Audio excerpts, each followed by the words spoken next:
Thank you for joining us for this discussion about housing on MDI, community conversation. I also want to thank our co-sponsors, Jessup Memorial Library and Southwest Harbor Library are also sponsoring this talk.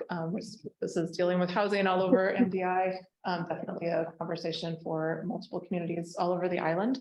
So we have many people joining us on Zoom, and we will be recording this talk as well. And for those of you on Zoom, we'll be monitoring the chat as well. So feel free to add questions and communicate any technical issues with us on the chat.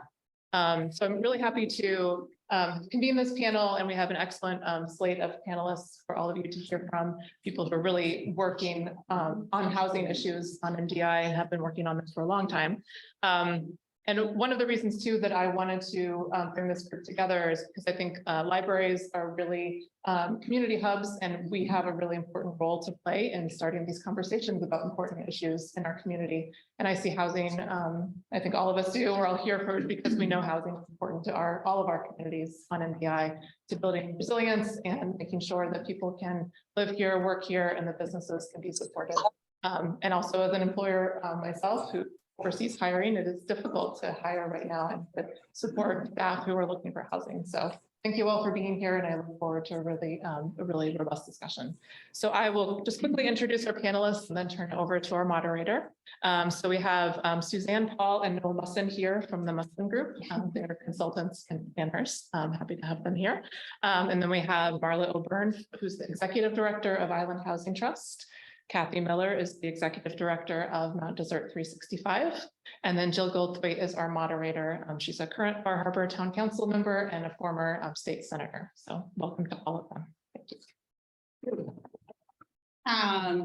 Thank you, first of all, to the library. And if there is a safe space in our communities to talk, the library is it.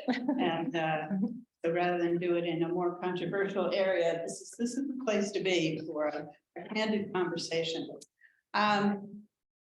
It has occurred to me that as we kind of try to unite the island about this issue, which certainly affects all of our towns, this particular issue could be a real challenge as far as thinking in island-wide terms, because our four communities have very different goals. And so that's one of the things that I'm interested in hearing about tonight is, given the different natures of our community, nobody wants to be Bar Harbor, right? I've heard that before.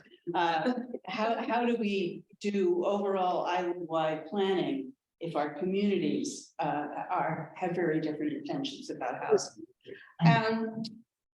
I think that we can safely say that our common goal is to have livable year-round communities, but what does that mean to all of us, and how do we get there?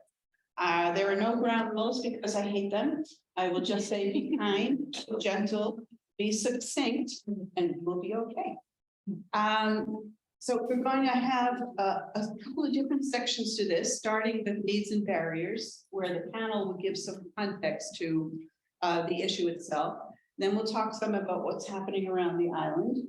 And then for the final half hour, we would like to hear from you, your reactions to what you hear, your ideas that you haven't heard from up here, etc. So without further ado, turn it over to you guys. Great. Well, thank you, Jill. And thank you, everybody, for coming. My name is Noel Musson. I'm a planning consultant and in Southwest Harbor and work with most of the town on MDI. I thought the way that we had talked about this is maybe trying to start off by painting a little bit of a picture with some statistics. So I'm going to just throw out some statistics, and I apologize for not having fancy graphs and PowerPoint presentations, but sometimes it's a little more interesting just to hear it out loud. So I think about these things by kind of asking questions. So what is the, what is the median home price in different communities around the island? So this is all data that we've collected from Maine Housing, which is the state's agency that deals with affordability. And in Bar Harbor, the median home price is $625,000. In Southwest Harbor, the median home price is $620,000. In Tremont, the median home price is $529,000. And in Mount Desert, the median home price is $810,000. So that means— That's 2022. Those are 2022 numbers, yeah. Yes. So that means in 2022, you'd need to make in Tremont anywhere between $159,000, or a little more than that in Tremont, all the way up to $235,629,000 in the town of Mount Desert. That's what you need to be able to afford, sort of the range of incomes that you need to be able to afford the median home on Mount Desert Island. The actual median incomes for different towns are as follows: $77,813,000 for Bar Harbor.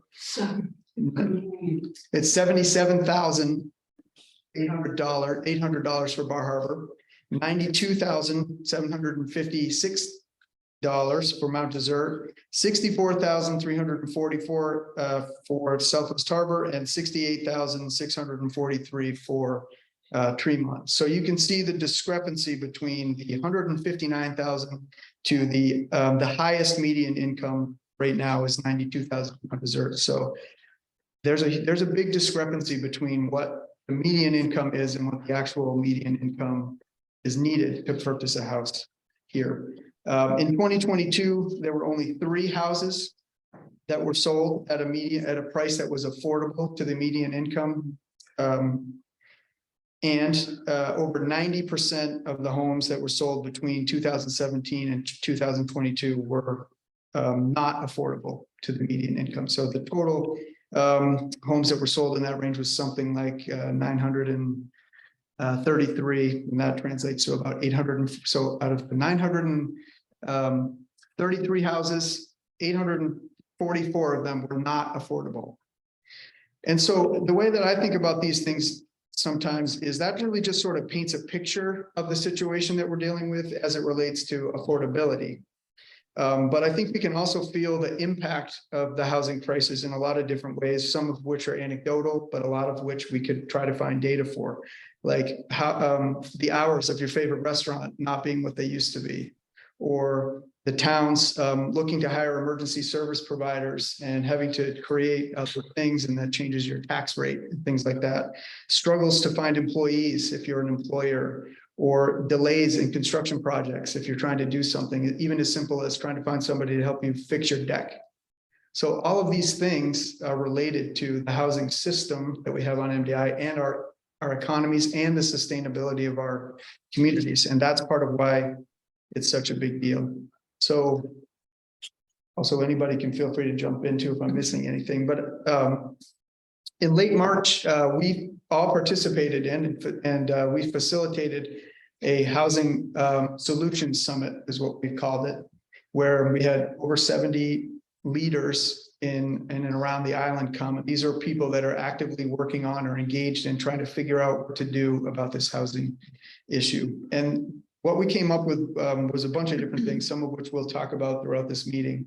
And more importantly, for sort of the intro is, well, what are the needs that we're trying to address? And then what are some of the barriers that we're trying to, that are preventing us from overcoming or achieving those needs? So I'm just going to list a couple of the needs, and they're very similar to Island Housing Trust did a housing assessment in 2018. And I think it's really interesting that probably at the top, there's like 3 or 4 things that were in that housing summit, and all of them are exactly the same as what came out of this meeting. So housing for year-round and seasonal employees is a very critical need. Housing available to those making, I'd say, between 100 and 200% of the area median income, which I don't have that specific number for. Year-round rental housing is a big need. A greater variety of housing types is a big need. And a way to lower the cost of development. So tools for lowering the cost of development is a big need. So those were some of the bigger needs that came out of that. And then, I don't know if you want to talk about the barrier, Sure. Suzanne. Yeah, at the housing summit, the day was structured people were divided into small groups, and in the morning they discussed these ideas of what are the needs, and then in another session they talked about what the barriers are, and then later on they brainstormed solutions. So some of the barriers identified is that, MDI is an island, it has a limited developable area. There's a predominantly seasonal tourism economy. There was some discussion of short-term rentals, but it wasn't as much discussion as I think maybe people anticipated, but that is, part of the mix. The high cost of construction. There was the discussion of zoning and land use regulations, sort of not necessarily that they are bad, but that, how do we better understand the impact they are having on housing production? And then there was a lot of talk about NIMBYism and just sort of like attitudes about change. And, people were sort of all over the spectrum on that, but just that is sort of a part of the process. Yeah, so the Housing Summit, I think, was a really important step in trying to figure out how we, what are the things that we're actually trying to think about? And I don't know, do you guys have anything you want to add to any of that, sort of the needs and barriers discussions? I'll just throw out that it sounds awful. I mean, this is terrible information, and it just puts numbers to what a lot of people already understand and exist and experience. And this island is not alone. The whole country has a housing problem, and especially communities like this that have beautiful natural resources, and people want to be there and will do anything and sometimes pay anything they can to get there. And so every community is different. Every village on this island is different from every other village. Everybody wants to have their own character and their own personality. And I think that every community has to come up with solutions that are going to work for that community. And, we've been looking, and I know Marla does this too. You look at other examples around the state and around the country, and a lot of that is looking at local ordinances or state laws that might change the size of a lot so that you can have more density in there, or building up infrastructure so you can reduce the cost. So if you've got water, power, sewer to a property, that's better for the environment, and it's better reducing the building costs, et cetera. So around the country, everybody's talking about the same things, but the solutions that we come up with have to be tailored to what's going to work on this island. One of the things that's coming across to me is, as the housing crisis was being identified and talked about more, it was kind of assumed to be a low income issue. But the numbers I'm hearing right now, it's clearly a median income, upper middle income problem. It goes far beyond simple affordability. I think it's really this gap, or a lot of what the need was talked about is that Noel said the 100 to 200% of the area median income is about $70,000 to $150,000, $180,000. And so those are folks who maybe don't qualify for programs at the Island Housing Trust, but they can't compete in the housing market here, given that this is obviously a problem across the country, but there's a unique brand of this problem here. So those are folks that are a little bit stuck. And what I'm hearing from across the country is called missing middle. And that's where we started in 2003, and we said there are state and federal programs for people with low income. There are people who can work in the market, but then you have that middle where there's no safety net, there's no support for them to be able to purchase or to rent. And so that's when Island Housing Trust was created, to try and address that. It's a broad range. And we were talking with someone at the state, and they said, low income programs were targeting the most vulnerable demographic of our communities, but the problem has been moving up the economic scale over the past years. So. And the problem exacerbates the problem. Yes. When you don't have people who are making decent incomes who are available to help build your house, it just means that you have to bring in people from further afield, and the price of building just keeps going up and up. Which means you can't build your house. Exactly. So it's a circular problem. Right. I would also spin that off to say, not that we're going to solve all the housing need here on MDI, but now we have to start thinking about how the demand for employment or people to be here on MDI is affecting regional transportation. How hard is it? How fun is it? I should say, not hard. How fun is it to drive just from off the island through Ellsworth at any point in the day for the most part, but usually between the hours of 3 and 5. Or coming the back way, luckily you don't have to do that, but Right. I think that then what that means is there's regional planning and transportation systems that need to be thought about, off the island and in other locations that help support some of the things that we're trying to do. So there's a lot of, I think we've said for a long time, housing is economic development and housing is community sustainability. So that's why it's such an important part of the conversation these days. Kathy raised another issue in the barriers area, and that is infrastructure. And it's very difficult. In order for housing to be affordable, it has to be somewhat dense. You can't have the one house on a couple acres of land and have that be affordable.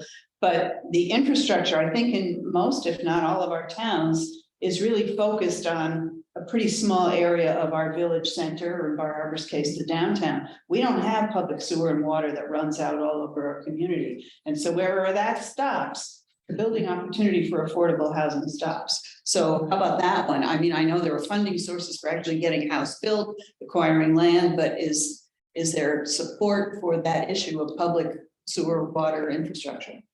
I don't know if there's support. I don't think, in my experience, there's not been a lot of planning,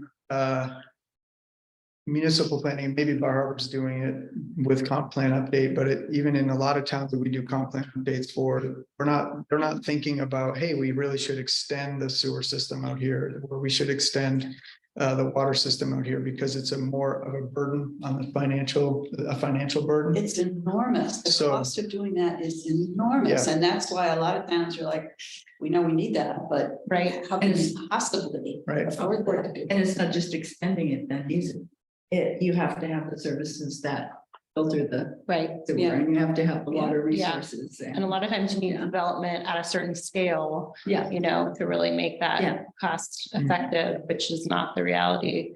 I think they're like, we realize that in some ways that may not change dramatically, partly, because of the amount of ledge and, the way, the physical reality of the island. But I think the idea is to look for the opportunities where it does make sense and can be really effective. and I was just gonna say, I think that's where you see clustering defined differently. So it's how close and how many units can you get, given that you have to have a septic and a well, or maybe you can extend the water up, but you don't have the sewer, so then you have septics, and that allows you to get even closer, but it's relative to what you can do with the services you have. Yeah, I mean, I think there's technical solutions to help solve some of that, Yeah. but it doesn't allow, without municipal water and sewer, the density that you could get in the service area is much higher, but there are still things that you can think about and do to have a creative system that works to be more dense in areas where you want them to be more dense. I think it's just trying to, there's a lot of other factors that come into play when you start to consider those things, including, dealing with all your neighbors and how that affects them. Realistic and completely legitimate concerns about water quality and things that you have to start to do. And that adds cost to the development. So then it continues to sort of perpetuate the issue. Yeah. There's also a factor of people who own a unit, whether it's at their residence or elsewhere in the community. Who among us would not max out our return from that? If you're planning on that's going to be your retirement fund or whatever, we need to do those things to take care of our own future. But that incentive contributes to making everything more expensive. I know a couple of people who are really committed to having year-round renters and multi-unit, like 4-6 unit buildings in town, but they're just breaking even. And it still takes as much work to operate a rental for 4 or 6 tenants. But they're not making any money out of it because they made a commitment to that, but they all collectively think they're crazy to do it. Yeah. Right. I'm a year-round renter. We moved here 2 years ago. My husband got a job at the College of the Atlantic, and we think about how, there's a need for this sort of landing places, for people who are relocating to work at some of the major employers. And I really don't know what we would do if we hadn't found this rental. I don't know if our landlord is breaking even or whatnot, but we feel so lucky, and it's helped our kids, you know, have a stable experience in school. And we had like 2 other options, and we moved here the last day of February in 2021. You know, it was like cold and windy and dark in the pandemic. And the other options were, you know, well, you can live in this space until like the middle of May, when it becomes a vacation rental. So it would have meant like, you know, more moving around, which is, I think, a lot of people's experience. But I personally just really resonate with that need for year-round rentals. Yeah, we get a lot of inquiries about, you know, anything available, lots of people looking. And they are families of, you know, sometimes a lot of single individuals, but up to families of 4 people already working on the island. A lot of them who inquired with us anyway, work in the town of Mount Desert or in Bar Harbor for the most part. And they have jobs. They work for a lot of nonprofits, including this library, the hospitals, the schools, restaurant shops, contractors, realtors, you know, I mean, those are people who are looking. And so we've been keeping track, because we tell them if we see something, we will let you know. And so just, you know, the ways to find year-round rentals are minuscule, really. There's a couple of Facebook pages, and we keep track of that. And so one of Molly in our office has been keeping track of that. And since January of 22, we found 28 either houses or apartments available on a year-round basis for rent. But only 28, 19 apartments and 9 homes. Island-wide. That's island-wide, yeah. More than I And thought. that's more than I thought. You know, they're gone now. They're not available right now. These were over time that was available. And rental rates for the apartments range from $700 to $2,500. Right now, the average for an apartment rental was $1,495, which is pretty high for probably for 2 bedrooms, but you know, 1 to 3 bedrooms. On a house, the average, there were 9 homes available in that period of time, and the average was $1,956. And those prices don't include heat or utilities, so you're adding on to that. So, you know, we see things going now for rental, it's like $2,500 for a 2-bedroom rental.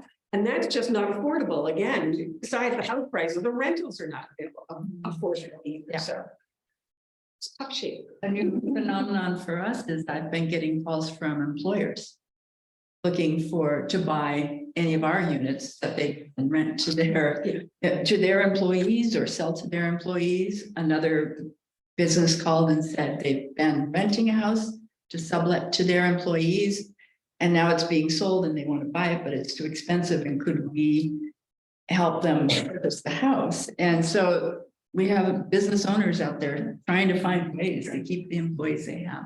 Yeah. I would like to echo though something that Kathy was saying, that it sounds like a very bleak picture, and it is, especially like It is if you're looking. I have kids and I'm like still thinking, where, if they ever wanted to be here, where are they going to be? But I do want to just say that one of the things that we really try to emphasize in the housing summit that we did was, what are the solutions to the problem and what are some actions we can be taking? So I think it's helpful to take a little bit of time just to say there are things actually happening on MDI to try to do something about this. And one of them is that all of the towns on MDI are currently or have just recently finished up a comprehensive plan. I know Southwest Harbor just submitted theirs, I believe. And one of the 3 things that they did in their update was housing. That was like one of their big topics. Tremont is just about ready to finish. Mount Desert is about ready to kick off, and Bar Harbor is in maybe the middle of their comp plan update. And all of those plans are going to deal with housing to some degree or another. So that's a really important first step, because the comp plan sets the stage for the regulatory approach that comes from that, and it also helps direct a little bit. I kind of think about a comprehensive plan as like the highway and the guardrails for thinking about the future. And that's an important thing to get involved with. If your community is getting ready to do it, I would urge you to get involved, stay involved. We know Bar Harbor is actually reviewing ordinances right now. Everybody says they don't want to be Bar Harbor. And to some degree, having worked on projects in Bar Harbor, it is a difficult ordinance to work through, but they are working through standards to try to make things a little bit easier. Also, I think Bar Harbor has some really innovative housing things that have come out of there recently, one of which is thinking about seasonal workforce housing and where you can put those types of developments in the community, what kind of units are necessary, and how to think about those projects. So that is a model that we should be looking at in other towns. Their short-term rental fight was a really interesting one, and also something to look at in terms of how they approached it, what rules were in place. May not work for every town, but it's something to start to look at. I know that in Mount Desert, we are currently on, well, the ordinance already allows provisions for accessory dwelling units every shoreline zone. No strings attached on that one, by the way. So you can have a secondary dwelling unit on any parcel outside the shoreline zone, as long as it's 75% of the size of your primary residence. So that's a really important thing. Actually, the state laws are moving toward requiring people to have to. Great, but that's at a primary residence, right? Yep. Not on any property Right. that you own. Right. Yep. And that's the feature of our harbors is that if you are doing it on the property where you reside, those are unlimited. We don't have any cap on those. It's where you buy a property that's separate from your residence and have a rental. Those are the ones that our town is limited. Yeah, and so we'll probably be working on thinking about it to that level in Mount Desert. But the other things that Mount Desert does have rooming houses and density in the village areas that are really pretty high. I think it's at the minimum lot size per dwelling unit in the village of Northeast Harbor is 1,000 square feet. So there's a lot you can do. But also there are workforce housing provisions in the ordinance, which are complicated and are going to be revised, but that's another benefit. We're looking at other tools. We just had a meeting, had a couple of meetings to talk about that as well in terms of thinking about lot area, whether or not the lot sizes in different village areas make sense, and a bunch of different things to start to work on. Southwest Harbor is another interesting one, like their density calculations are based on lot area, not dwelling units. So there are lots of things you can do in Southwest Harbor that I don't think people have a full appreciation of right now, including people that live in Southwest Harbor. So it'd be really interesting tools that need to be further, refined, I think, to help solve the problem. But there are things that are happening, at least from the regulatory side, that I think are really helpful. And it's sort of like a shift. When I moved back here 20 years ago, it was in completely the opposite direction of that. So it's a really interesting kind of balance out. Yeah, and I'll just chime in at the state level and at the local level. Yes. Yeah. Yeah. Marla, you must have some things to offer on the bright side of what's happening that is helping. Yeah, so we just went through a capital campaign a year or so ago, and to enable us to actually get some of the houses on the ground, we have, just finished the first phase of a neighborhood. It's our third neighborhood actually, with 6 new housing units, and we have 4 more coming this year, and we're starting planning on 10 more in the town of Mount Desert over the next couple of years. So we are finding that with so much awareness and attention on the impact of housing shortages, people are beginning to understand, and we're seeing so many other groups starting, Mount Desert 365 over the past 5 years, and YWCA. Very exciting to see that they have land and they're going to be thinking about housing that fits a different demographic for them as well. So there is a lot happening on the island, and there are people who are thinking creatively, like the business owners who are calling to see about any ways that they can help provide housing. So I think we have a lot of partners out there working, and that's a bright spot. What's the model that has evolved for your organization? Is it renting, or is it they own the house, but you own the property? How does that all work? And do you have one model or? We have more than one model, but all are home ownership at this time. We are working on a couple of projects where we would try to provide rentals. It's just more difficult for us because we're a small staff and we're not property managers. So it's been trying to find ways where we could partner to have an entity providing that property management if we can provide the rental units. So right now, we're all home ownership, and we started by building. And then we, in 2010, we added on a program that provides down payment assistance when there were houses on the market that someone could just about afford, and down payment assistance brought that mortgage payment down for them. We have bought from landowners who want to see their neighborhood stay year round.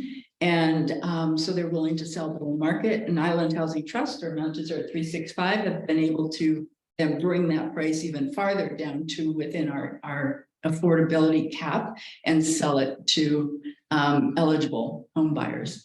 And most recently, we just bought a fixer-upper that we are thinking we probably will sell as a fixer-upper for someone to have that opportunity to provide their own labor if they want to, or fix it up over the years, but it'll be affordable now for them. That's the model we're thinking for that particular property. Typically, we just try to be creative so that we're accomplishing the mission of getting an affordable house and making sure that it remains affordable over time. And that means also monitoring every year, just to make sure everything's going as it should. What about the proposals that are out for various entities, be it a town, the national park, to buy a piece of land and build housing that would be workforce, often for their own workforce? Is that a helpful thing, or is that, you know, taking up more space that the average person who's not connected to those organizations can access? I think in Bar Harbor, you know, with them, they are building a new employee living quarters building. And I think one thing you'll see is that the detached single family homes, or some of the houses in town that currently house employees, will then probably go on the market for sale. So in that sense, they are creating housing for more than one sort of group of people. Mm-hmm. And he's being very thoughtful about wanting to see those houses go to year-round ownership, not just go on to the He's market. been, I must say, kind of a model employer in terms of being creative about what he does. And he's got a second project going on the actual site of one of his hotels. Right. So that's what the town is encouraging, is to, if you're going to build something that takes a lot of employees, try to put some housing right there on the site. Yeah. And Friends of Acadia has been getting in the market to buy an inn in Southwest Harbor and provide seasonal housing for the park, which they also need. And from my perspective, I think that helps ease some of the pressure on the rest of the community. Right. I think that that's a good fit. Which was the feeling about Jackson Laboratory. They built some units on their property. It's a challenge for them because they're a bit land rich, but a lot of it's unbuildable. It's either wetland or too steep or whatever. But you're right, it kind of empties out other houses. Yeah. People can have. But to think about, one point of your question was, what about a municipality getting involved in this particular issue? And I guess I would say, I think it's time, it's interesting. We've worked all over the state, so it's really interesting to deal with different communities. But one common theme is that municipalities are very reactive and not very proactive. And I think housing is one of those situations where a municipality should be a little more proactive and not necessarily go out and take land and then turn it into housing. But are there other tools that a municipality, and not even just zoning? Yeah. Are there other things that a municipality could do to help encourage housing? Is it getting back to your point about extending water and sewer to areas that might want to have more development, or whatever the tool might be, like to start to look at more proactive tools to actually encourage housing or try to make it a little more affordable. And it's a benefit to the whole community when you think like that. It's not just these people that are going to move into this area benefit from it. It's a sustainability, necessity. There was a headline in, I believe, the Bangor Daily today about a group, and I know only half of the story, I apologize, but they were getting $1.2 million to recruit EMS employees.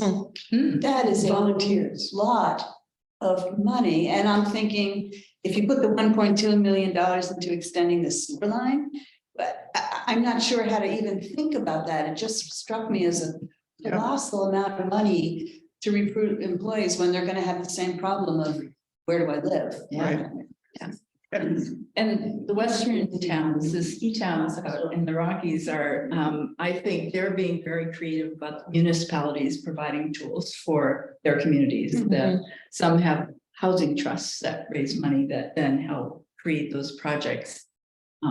So they're much more, their governmental structure is different, but I think the models are there for Maine to think about how it could be adapted here. And Mount Desert had a Mount Desert Housing Trust.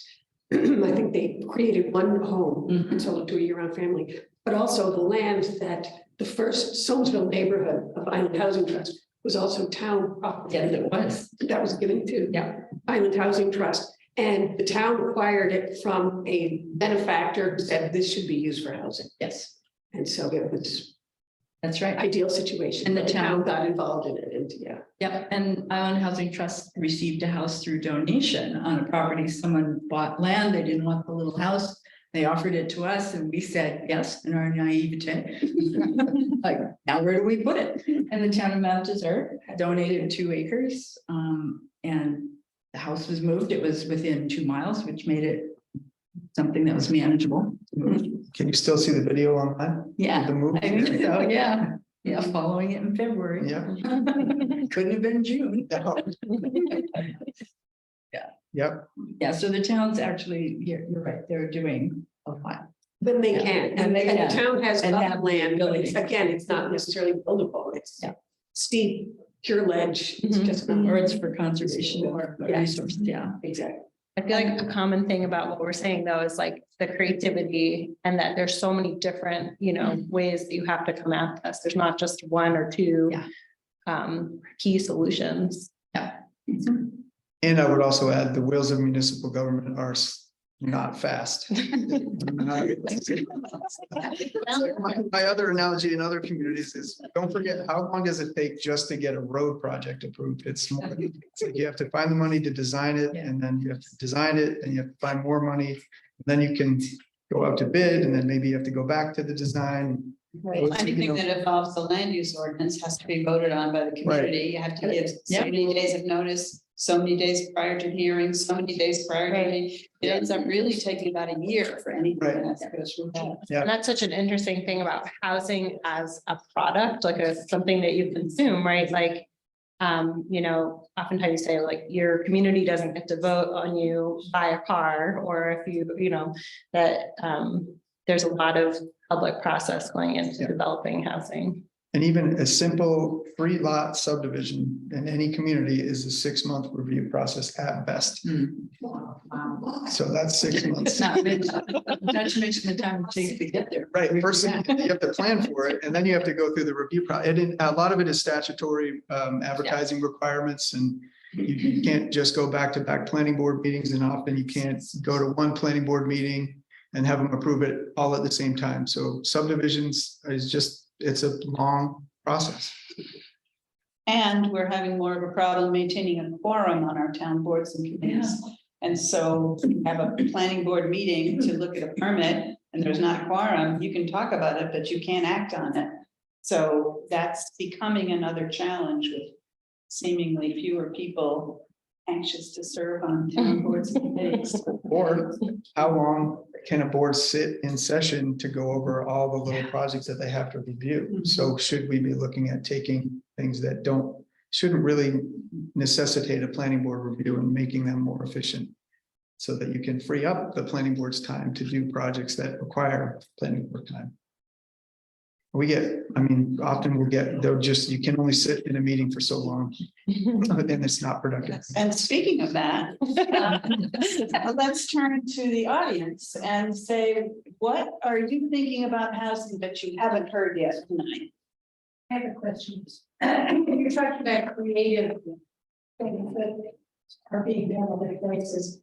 What kinds of financial incentives can be done to encourage more year-round housing? You guys.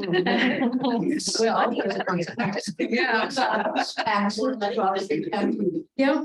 Yeah, and there's been talk about local options taxes, perhaps helping, local option taxes, perhaps helping with creating a fund. Explain what that for is. um, So a local town can place a tax on whether it's the transfer of property or a hotel stay or getting off a Sale. ship or Yeah. anything. Yeah. But it's a tax that stays within that town.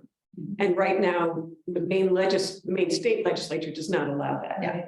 And so, but it has been a conversation. It was a big conversation at the summit that we had. Yeah, And there our local representative in the state senate, Nicole Grahowski, was very supportive to say, this is an option and I can go to bat for you, but I need you to work with me on this. I can't do Yes. this alone. So I think that she explained that it has come up many times at the state senate and that oftentimes not just on MDI, but like the Chamber of Commerce or there's, opposition to that idea. But the creative thinking was, what if you had various different funding or financial mechanisms that could feed something like a housing trust fund that could then help pay for the cost of sewer and water, either extension or rehabilitation of a wastewater treatment plant, because you're adding some more density in an already, like village center area. So just creative thinking like that. Now, I believe there's a proposal in now to have an increase in the real estate transfer tax to be dedicated to just that sort of thing for the housing problem. Yeah, Southampton just started that. I think it's 2% actually. And Tucker has a big one because we ironically plan conservation. Hmm. Right. Great. Right. Which is interesting, in Vermont, they had a Vermont Land Trust and Housing Coalition that were combined, and so they looked at it as an integrated planning for their state. I think that's 30 years ago, and then they separated out, but Right. yeah, it is interesting. And other communities out west were providing incentives for landowners to rent year round versus short term. Yeah, to help offset the loss they might be seeing from that. That's the hard one. What can zoning here do short-term rentals? Because certain towns. Yep. The 2 weeks, for example, I think it's set for a month, or it's why not practical up here, but what can be done. Well, it depends on the approach you want to take. So if you're thinking about it from the land use perspective, zoning could classify that type of use as a use that gets regulated in certain zones and districts. So you could say, well, this activity is appropriate here, but it's not appropriate here. Or you could say, we're going to allow, this is what Bar Harbor does essentially, is we're going to allow owner occupied short-term rentals in these locations, but we're not going to allow regular short-term rentals in other locations. So you start to, what's that? Incomprehensible review for the towns.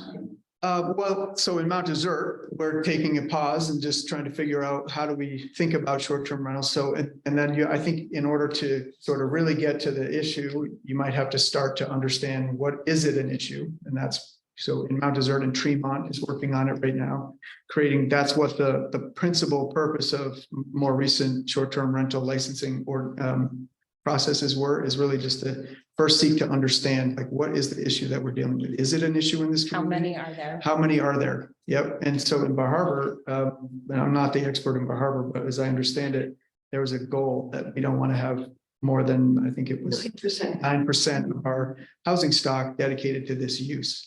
So, and when they did the rental ordinance, the short-term rental ordinance, they found it was like 19% or something to that effect. I don't know the specific. So the only way, yeah, but the only way to get it back down to the goal is to actually limit the number of licenses that you can have. But can I add, like, there's the sort of requiring registration, just as sort of a information gathering and making sure it's clean and safe and all of that. And then there's the actual kind of restricting quantity or location side of it. And so we work with communities to figure out, what is it a problem, or like, what is the problem? For a lot of people we talk with say, especially here, I can't afford to live here unless I can, you know, have a apartment above my garage or, you know, an ADU or whatnot. So it's definitely a very emotional Yeah. issue. So I usually think about it in two different ways. One is, are there land use things that we need to think about? You know, do you need to think about parking? Or in towns where there's a lot of septic systems, you know, what is the rules around that? And how do you think about the land use implications of that? And then you have to start to think, and then the other flip side of that is the number of short-term rentals actually affecting the thing that you think it's affecting? In some communities, it isn't. Right. The data wouldn't prove it, but it's so, in many communities, it's very anecdotal. Right. So we need to find it. Right. My question, we all know that there is a problem with affordable housing, buying or renting. Do you have any quantifiable, I mean, have you quantified that? Do you know approximately how many units, houses are needed? Well, so Bar Harbor did a study as part of their comprehensive plan. I think they came up with 600 some just housing units, period. Year round?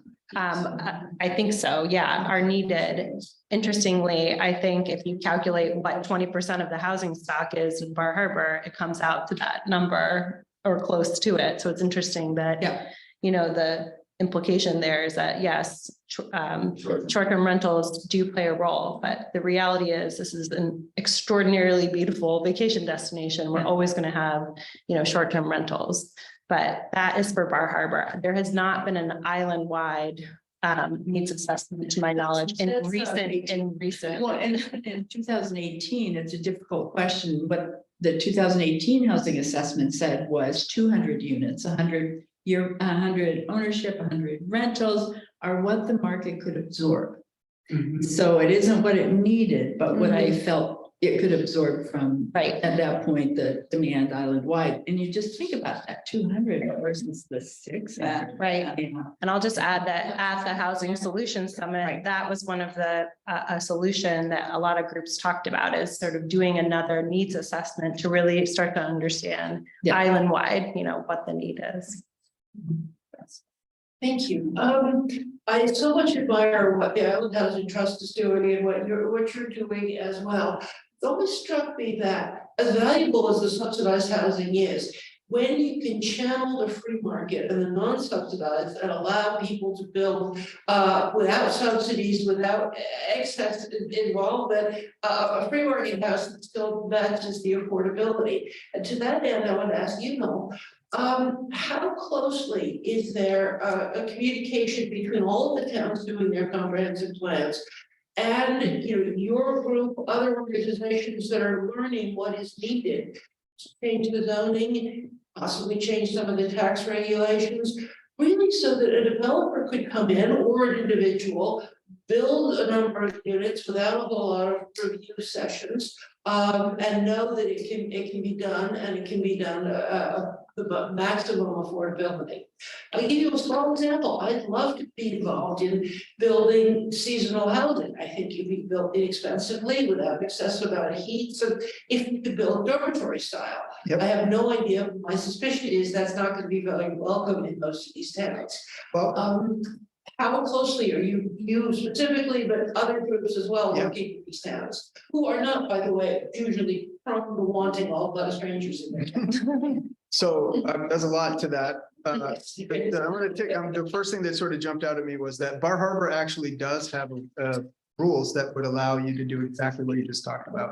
That's the, I can never remember, Susanne mentioned it earlier, the term for it. I think it's like employee living. Employee living quarters, yeah, and it's actually a really good tool, and they've identified where in the town, like certain sizes would be, so that's really interesting. So to get to your communication thing, I think that there is more communication happening than there used to be, I would say.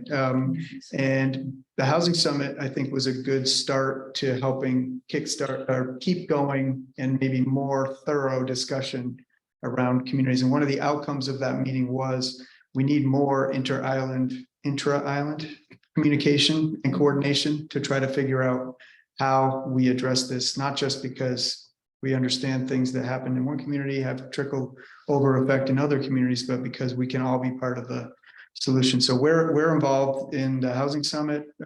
We're actually working on 2 out of the 4 comprehensive plans that are happening right now. We've had coordination meetings with all the comprehensive planning people that are working on towns except Southwest Harbor. Because they're done, and they did a very specific targeted update. So. Yeah, the League of Towns also still does meet, and I think one of the ideas at the Housing Summit was, make sure the League of Towns is talking about housing and, how they can share what they're individually experiencing and, how they can coordinate better. Yeah. I went to a League of Towns meeting for the purpose of saying, do towns want to get together and talk about housing? And if anybody does, and any of you know anything about the history of the high school, it was 47 years before when the first time it was said, why don't we have a regional high school, to when we opened the door of that high school. So we do take our time thinking these things through. But there was the 5 people who agreed to work together just to talk about housing, what are your needs, that kind of thing, were from the 4 island towns and Swans Island. And we have a big downstream impact on Lemoyne and Trenton. I mean, that's the first place people are going if they can no longer afford to live on the island. So there were some people who informally contacted us, but they didn't have an official position, but they said, we heard you're trying to do this and we'd love to. So we got together, we talked a few times, and then somebody broke their hip and somebody had to deliver a boat, and said, that's how it goes. So that inter-island connection is great. And that's one of the values of the 4 people you see in front of you. At the official level, I mean, do selectmen in one of our towns talk to counselors in another? No, it really doesn't happen. And in their defense, our staffs are overwhelmed with the workload. And it's not like they have time to call up and say, hey, why don't we have coffee and talk about housing in your town? So it's a challenge for sure, but it's vitally important that we figure out a way to do that, because town by town, it's just going to be a tough slog. Right. And I think going back to what we talked about in the very beginning, that all the towns don't have the same goals, but I think it's important to, recognize that like what makes sense for Tremont, or what makes sense for Bar Harbor is not going to make sense for Tremont, and really how you keep that going.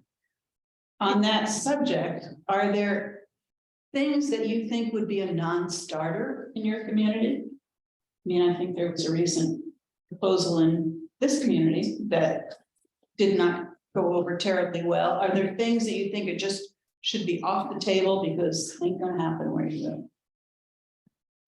Maybe a 23-story building.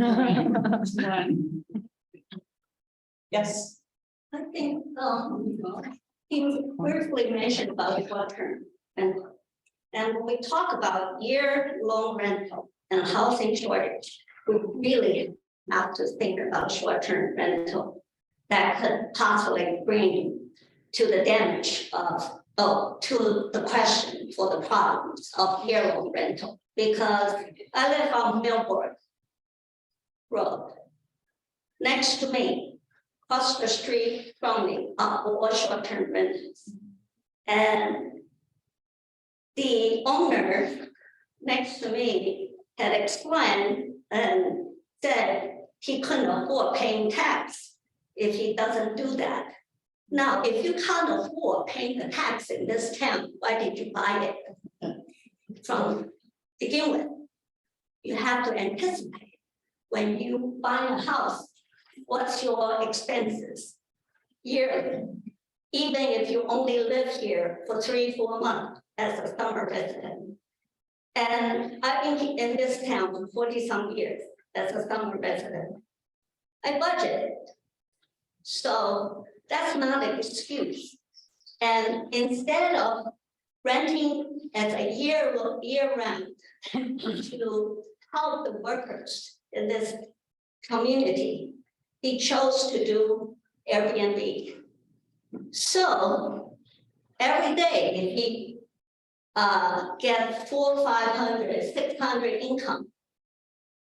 And in the winter months, rented to the construction workers that's needed here. That's a lot of money, that's a lot of income. And so I agree, we should have a tax base to that kind of income producing household.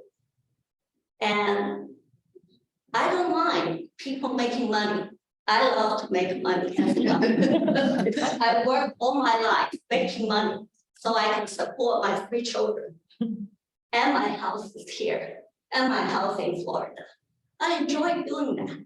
But at the same time, we have to consider community. Now I don't know my neighbor. Every 2-3 days, I may see a new renters coming out. And they can have a celebration of their family reunion with 12 people, you know, have a bonfire in the backyard. And that's, I don't know the owner, I don't know my neighbors. What is a community here to me that was 40 years ago, isn't here anymore? Okay. So is that what we want? That why do I fly up from Florida to here? Or as my children were young, I drove 12 hours from New Jersey to here. So my children can have the peace, the safe environment here. Now I don't have it, and they don't want to come back anymore. So that is going to drive residents like us away from here.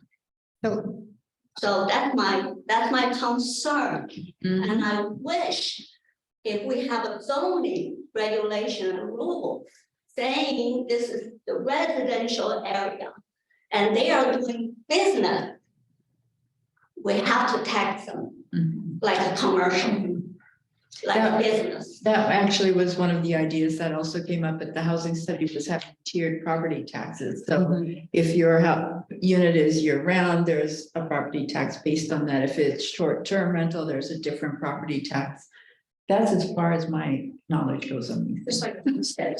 Right, or like if you have, you know, 5 or more short-term rentals. Yeah. What I was gonna say is, when we work with communities on this issue, because it is so emotional on every side, it's really about what is the right balance for each community. So whether you're, like we've talked to Lake George in New York, if you're, you know, a seasonal vacation destination or not, that either part of a very specific facilitated process around this topic or something like a comprehensive plan. It's a really important discussion to have where people can tell stories on whatever side, you know, they are, about how this affects them, and then figure out what the balance is that makes sense for that community. What I was afraid is that people thought this niche, they can buy a house here and turn into a money-making. Yes. And that will affect the community. It has a bit, has. You should tell your trick-or-treating story. Yes, I love my big community change story is usually, so I have 3 girls, now they're older and we don't usually walk around town anymore, but every year for, I don't know, we'll say 15 years at least, that we've walked around Southwest Harbor and you can see the change in the community, like, you know, just the neighborhood. So it's Like who has I was- the light, who I has call it the the- light on yeah. at Halloween? It's usually my Halloween test. So I, you know, I happen to have grown up here, moved away and then moved back. And it's really interesting to think about the change even in, so Northeast Harbor, we had a lot of good friends. And then I'm concerned that Southwest Harbor is starting to, there's a trend that Southwest Harbor is starting to go, the village area is starting to go the way of Northeast Harbor. And so we have to also look up a little bit from where we are in our communities and just see what's happening around us to try to figure out how we want to, you know, put the brakes on a little bit or change things a little bit or think about things a little differently than we have been. Do you think there is there is enough interest to come up with a comprehensive questionnaire that they could be sent to every person who owns property, asking what it is that they want to do with their property. And do it, you know, all the different communities, that you might get some sort of an overview. I mean, I now live up here year round, I didn't, but it's terribly sad to walk around Northeast Harbor in the winter months, and you know, barely, I have to take a flashlight to go out at night. I mean, At it's 3 o'clock in the afternoon. yeah. But my thought is, if people are, and I do think there's a lot of emotion in this, Yes. that people seem to feel they're vested in it. If there was a comprehensive questionnaire that gave them a chance to privately express what they feel, and nobody's going to stand in judgment of it. If they speak out at a meeting, you know, we're going to have 15 people who come up the next day and say you're horrible. And then sort of see if indeed there is a thread going through. Yeah, we love data collection. I find people are really uncomfortable with inquiries about, you know, their property and that type of thing, but Well, they could be anonymous. yeah. Yeah, you know, to sort of build on that a little bit, when you're going through a comprehensive planning process, you actually do send out a questionnaire. So there is a way to start to take the questionnaires from all the communities, Yeah. maybe not if you're doing like a Well, targeted update. In Mount Desert, Yeah. that's because we haven't sent it out yet. Well, Yeah.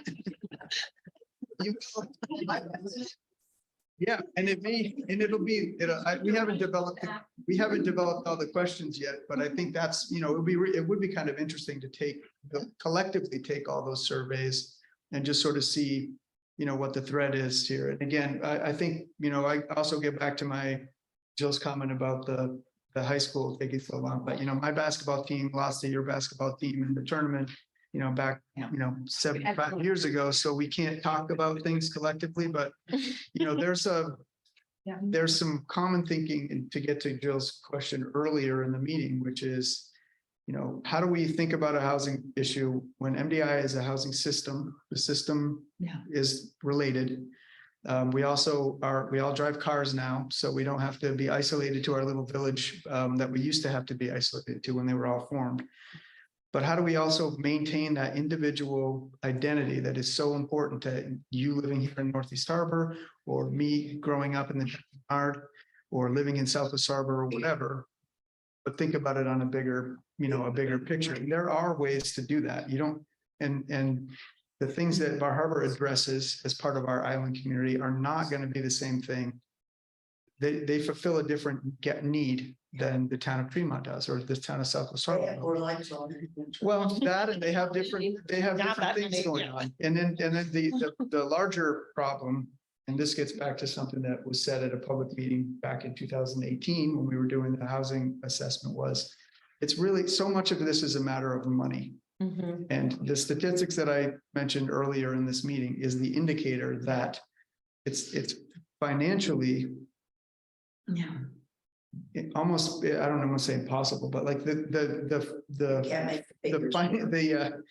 fiscal reality of what's happening here, for all the good reasons why people want to be here, is the fundamental challenge. It's the real estate costs are high and the development costs are high. So just the cost of construction is really high. And the year-round incomes are lower, right? If you think about, you know, people in the year-round workforce are not, they're only making but so much money. So I think your issue is even more profound than you were saying. I live in Tremont and I spend a lot of time watching work, sitting through planning meetings around the Acadian Wilderness Campground issue.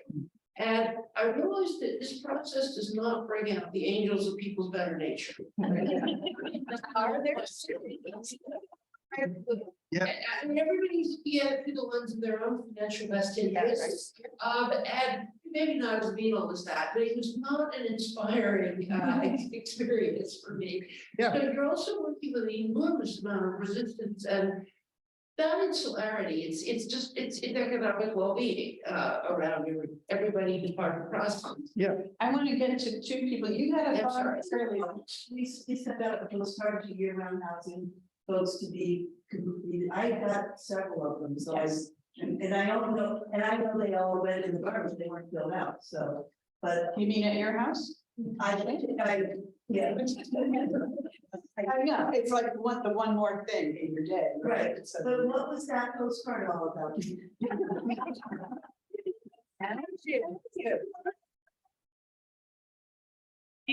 Katrina, do you mean last week or 3 weeks ago, a month ago. Well, there were two things going around. There's a housing thing and then there's the comprehensive, and plus there's the school bond. Which is now, And that was housing. all right, so I think they were trying to gather data, as has been suggested here, on what do we have, what do we need, those kinds of things. But if you would like. you can resend it. I've already. Yeah, you can just throw it out. Do you know what the response was? It hasn't been. I'm just wondering what percentage of people bother, I mean, take the time to fill those out. But usually- Well, okay, it's important. In the hundreds, yeah. Yeah. Excellent. There's a lady in the back had a question. Oh, yeah. Well, this is just, I can't stop sitting here and thinking of my little Maple Lane. That there are 3 houses on Maple Lane that are empty right now. And, you know, I would have said 10 years ago, they were very affordable, I don't know. But they're empty, and one is for sale, and the 2 others, I don't know what's happening. And, but it just kills me, there are 3 livable houses, and they're empty, so.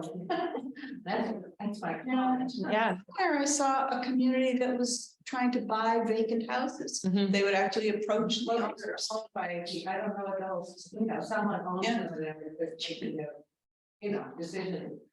But they're not for sale. No, only one. I don't know, on my own. On the cherry, the 2 others is, I don't really know. George used to live there. Yeah. And, You had a comment.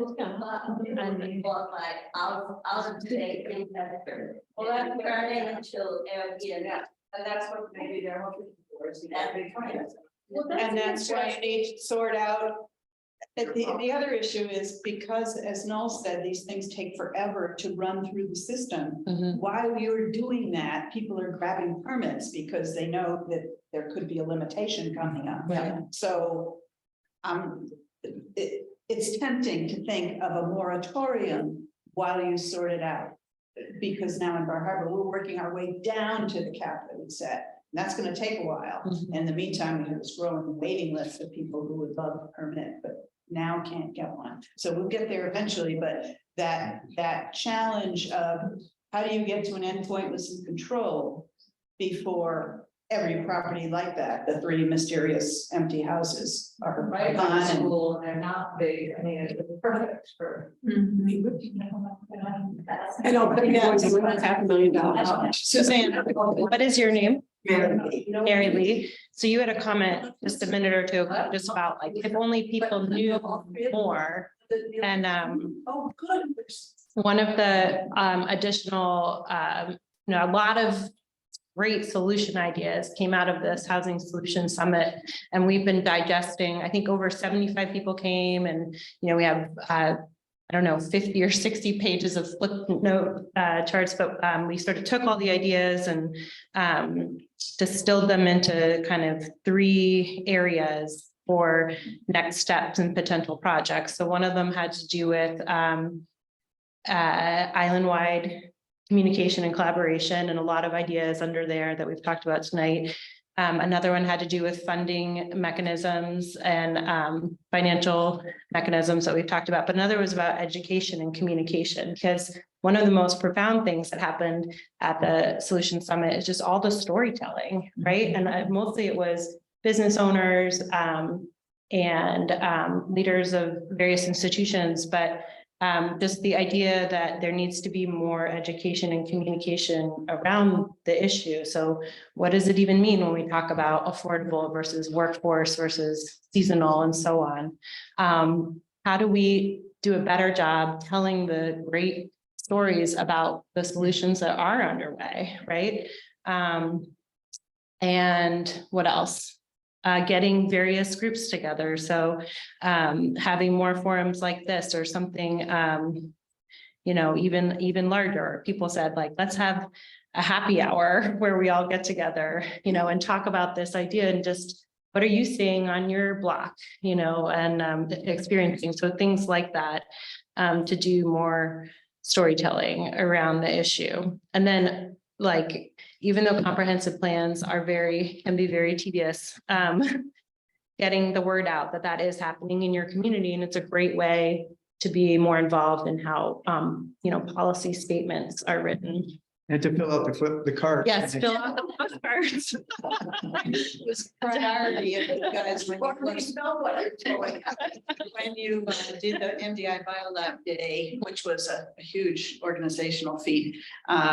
But you also have said that you don't want this to be just talk. Yes, So no.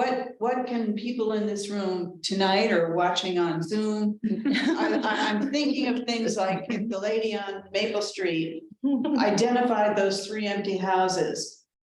And could there be a procedure through which the selectmen then approach the owners and say, we noticed that these are uninhabited.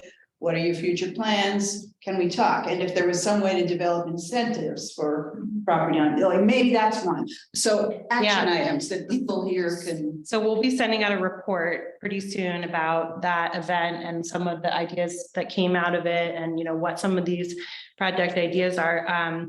Some of these things are already underway. Like people talked about this under education and communication, like what are these sort of cultural discussions that we can have about, you know, what it means to live here on the island and be separate but connected towns. We've engaged with the MDI Historical Society and one of their artists in residence there who could do an exhibit about, you know, housing over the history, because this isn't a new issue. And I think that's really interesting and informative. And what else? The League of Towns, you know, are starting to talk about this issue more. We are meeting with planners on the island and then off island and Ellsworth and where else? Just Ellsworth. So far. Yeah. To do more discussion around this issue. There were people at the Solution Summit were really fired up about local options sales tax. And, you know, even somebody stood up and more or less volunteered themselves to get a group together to start thinking through what does that mean? You know, and maybe we should start at the local level to, you know, really address that issue and then go to the state. So from what, like, I've been terribly impressed just driving by at what Jackson Lab has accomplished in a very short period of time. Those houses look lovely, I mean, or the apartments or whatever they are. And then today I was on the Bayview Road in Ellsworth, and there's this huge complex. I mean, I never had even focused on it before, but it looks like there are little townhouses, and then there's a great big, like, I mean, that wouldn't work here on the island, but there's little townhouses, and they seem to have popped up, at least to my eyes, popped up rather within the last few years. And so when we take notice of something that seems appealing, or, you know, maybe there could be a central place that we could send, guess what I saw today, emails and just a thought. And then the other thing that I wanted to say is I've been driving with Island Connections and have been doing a number of trips to Whoville. Whoville? With the Island Housing Trust place out off Route 3, almost at the head of the island. oh, Jones Marsh. Jones Marsh. I'm thinking Northeast Creek. I don't know, but all the houses are. Oh, that's Northeast Street. Everybody is. Yes. Yeah, well, they call it still. Yeah, People that's live how there. And There's a house. and then, you know, and then there becomes a problem. I'm just gonna throw this out, because one of the members who lives in Whoville, or one of the people who lives in Whoville, there's a family that are now retired. And so they're only here for 6 months. And should they still have a house? So that's an interesting neighborhood. That's actually the housing authority. And because of, Yeah, no, and because of challenges during the building of it, which I won't even go into, most of those houses are no longer under covenant. What does that mean? They're not under, it means that they don't have restrictions. Oh. On like Yeah. the price. They're just like market houses, open market. Oh, well, so who is the sort of caretaker of that?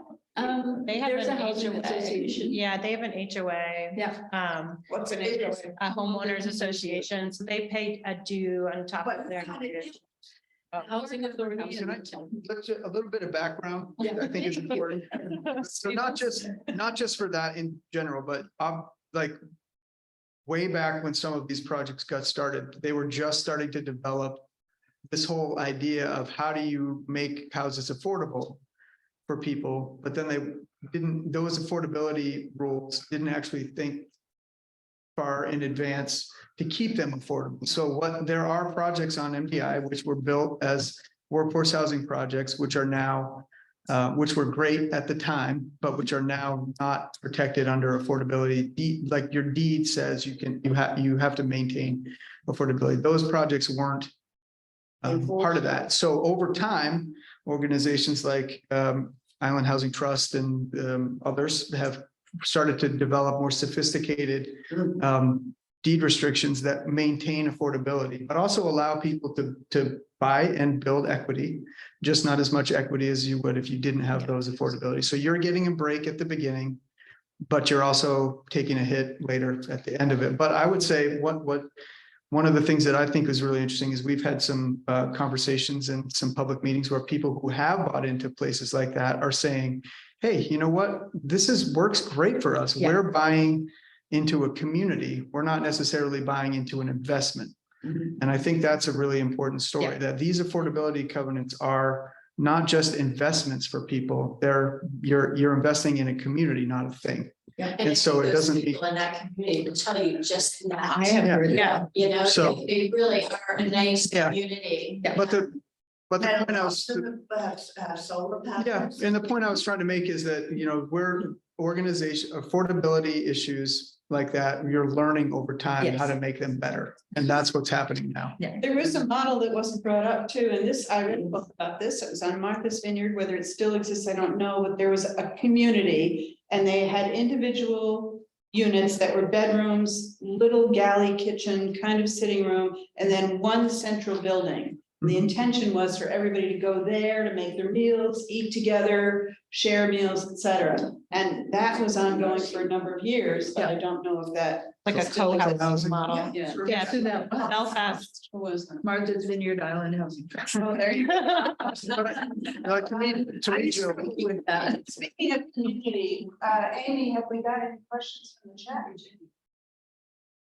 Not yet. Okay. So, Any, yeah, I was just gonna say, I think that that gets back to our point about need, which is a variety of different models. Yeah. And Yes. types of developments, like co-housing might work for some people, but it's not gonna work for other people. We Yep. still need to that's like our communities. There's a lot of different. yes, well, Elsewhere, who is lucky enough to be land rich, I don't know if it's luck, but they've got a lot of land. It's like the biggest town in. Yeah, my principal in grammar school used to say it's like the biggest town. Yeah. Yeah. So they Yeah. developed a housing plan, and I think it was True. for 400 units. There were like studio apartments for young professionals, there are duplexes for families, all different kinds of housing units spotted all over the town. And you're gonna start to see the fruit of that now, because a number of these, they're preparing around for it, which is just wonderful. So anybody have any last burning thoughts or 1, 2, 3? One thing was, you mentioned that we have lots of different needs. And Kathy, you mentioned density is an issue. And one thing I see is we're all allowed to build a duplex, basically. Everybody can have an accessory dwelling as long as it's a primary residence. So that's one restriction. If I wanted to put up 3 units on a property that I own, number one, I have to subdivide it. If they're all connected, I need a sprinkler system. And then am I allowed to use them any way I want? Can I do one year round? Can I live in one? Can I rent one out weekly?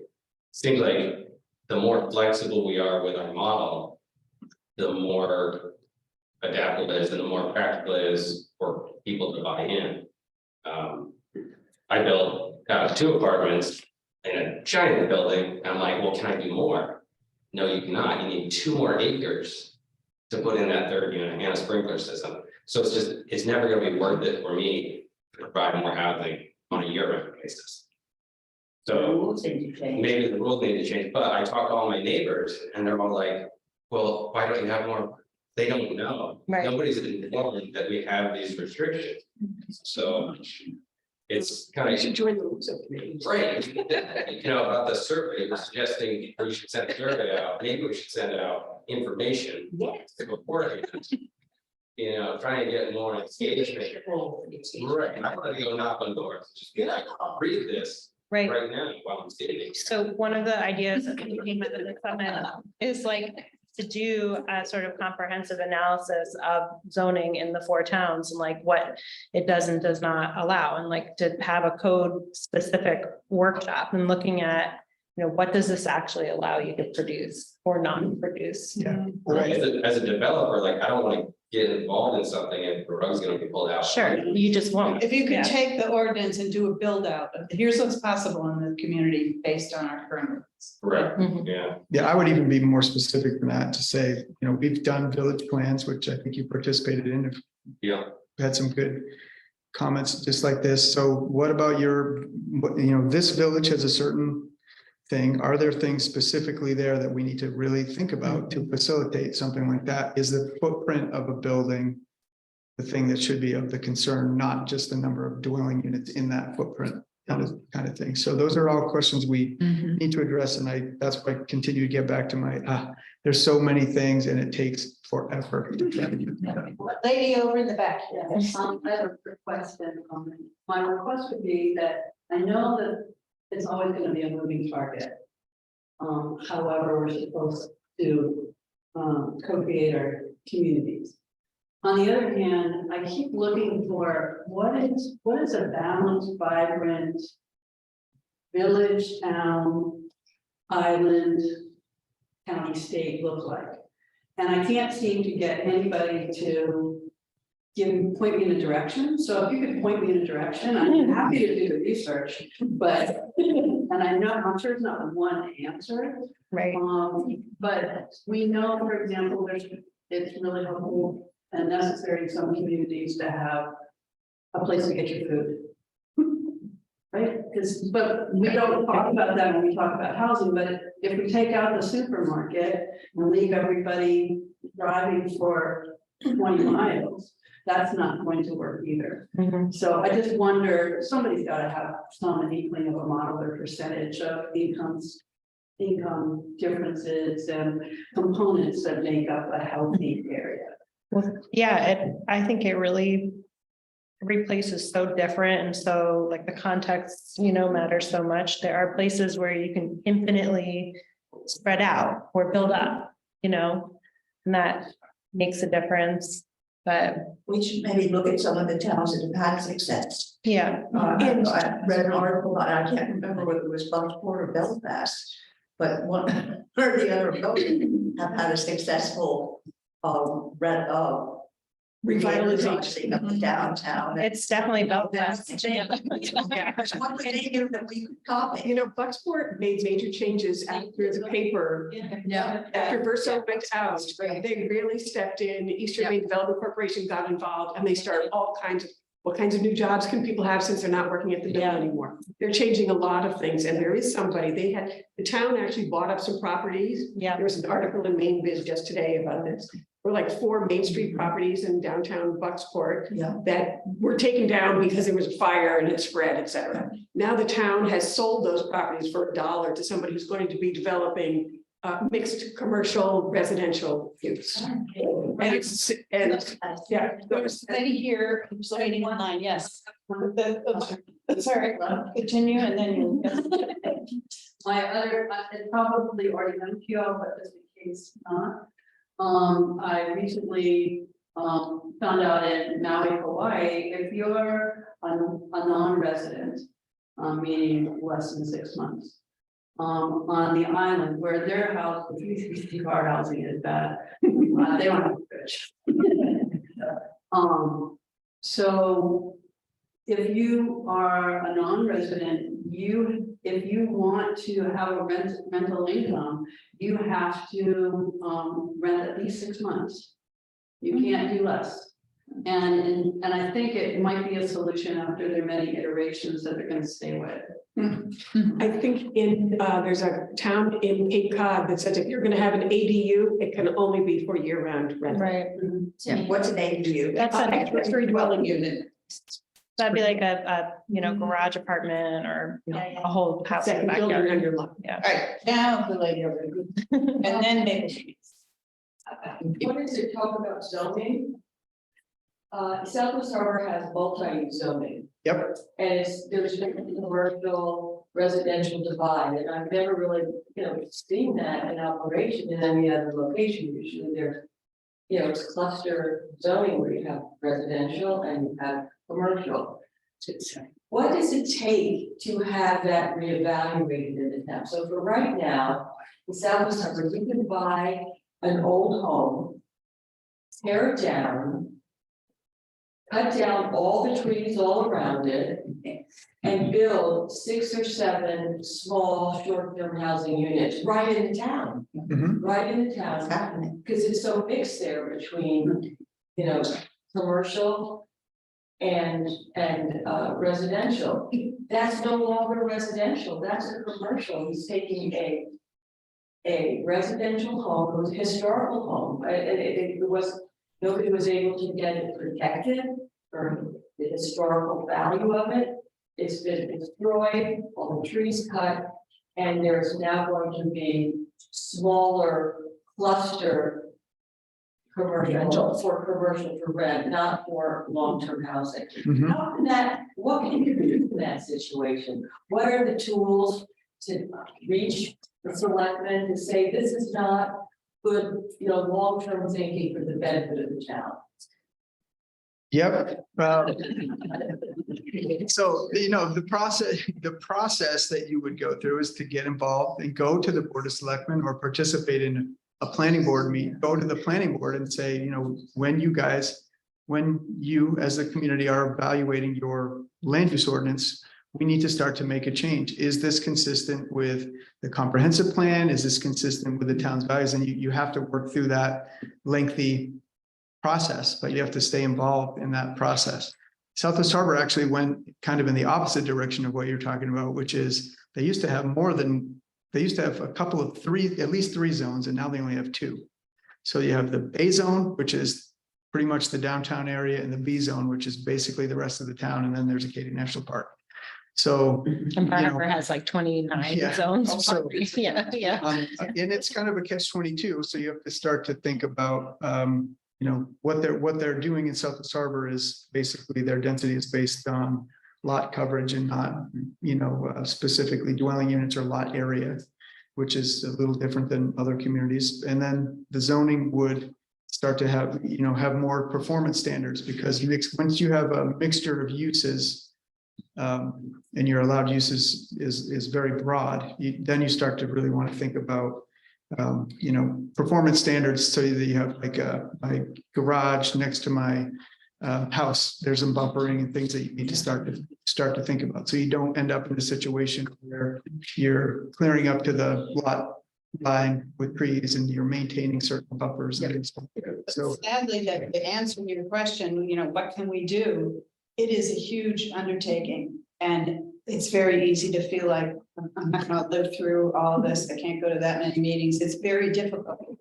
Probably need some other people with you to spread out that work, but that's where it has to happen, is in your town hall, where those decisions are made about how your ordinance is going to look. And it's a long and challenging process. We're about out of time. I'm on Maple Street, and is there anybody who hasn't spoken who has the last word? We're thinking about that. I'll put you on hold. Yes. Maple. Mine's just sort of a question, College of the Atlantic that had built the building for the students, and I just wonder how that's gone, and if they're gonna be there in the winter, in the summer. Because I ran into one student and I said, how do you like it? Whatever, he said, I'm really lonely, it's really Yeah. lonely over here. Yes, And it didn't seem, I don't know how, if that's been a success, or if they're gonna stick with it, or if it's great, housing for somebody, I don't know if it's all full or. I think they're definitely gonna be sticking with it. They have new students identified to come in next year. Are they there to summer? They are going to be using it in the summer, and I think that some of the students might want to stay because they have jobs. And they're also connecting with Beach Hill Farm, which is also a COA property, and they need housing for their staff up at that. So they are going to be using it as well. they definitely have summer housing needs. Yeah. In terms of the loneliness factor, I Yeah. don't know. I imagine they're very lonely. Yeah, I feel like that's why we're here tonight, to talk about that exact. Yeah. Yeah. Let's get. some- And I think it's that sense of community that they want to, they want to see more people around. You think, all right, if we. Their college age group and, yeah. Right, there's, the college age is something that we don't have here in Northeast Harbor. That's why we thought, good, that's gonna bring a little more vibrancy to the community. Now we're gonna get an internet cafe, yay, somebody will do that. And so I think it's a work in progress. We still need to come up with it. It's a I think they- exactly. It's a long-term. Exactly, yeah. Okay, I would like to ask a question. I mean, is there any data that speaks to, like, I've heard that people from away are buying these homes and they're renting them. And I know there's a lot of people in Bar Harbor residents who are buying up these properties because this is their job. So is there any data on how that shakes out? I mean, People from away versus residents who are buying up these properties to rent them for income. Right. I mean, you can look at property, like Record, public yeah. property records, Yeah. and if you Does do. anybody do that? Well, we do that a little bit for various, projects, but you can look and see like the proportion that are LLCs. And then you can look at the, address of where they go, but. Well, an in- LLC could be a That's resident. right, exactly. And it could be a person, who That's their has been business and here a they've got- long time, but then they've moved away and they're not like just a, speculator from away, not part of the community. So it's a bit of a tricky, thing to. And the other part is, it's hard to say which house our rentals house, because we don't have a registry of who our rental houses. Yeah. It's like the communities, like in Bar Harbor. we have, yeah. Yes. Okay, so On that note, thank you so much for coming. Let's hear it.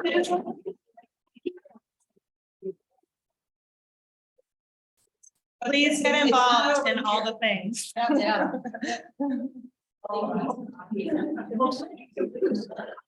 There's like so many things like this, like. Yeah.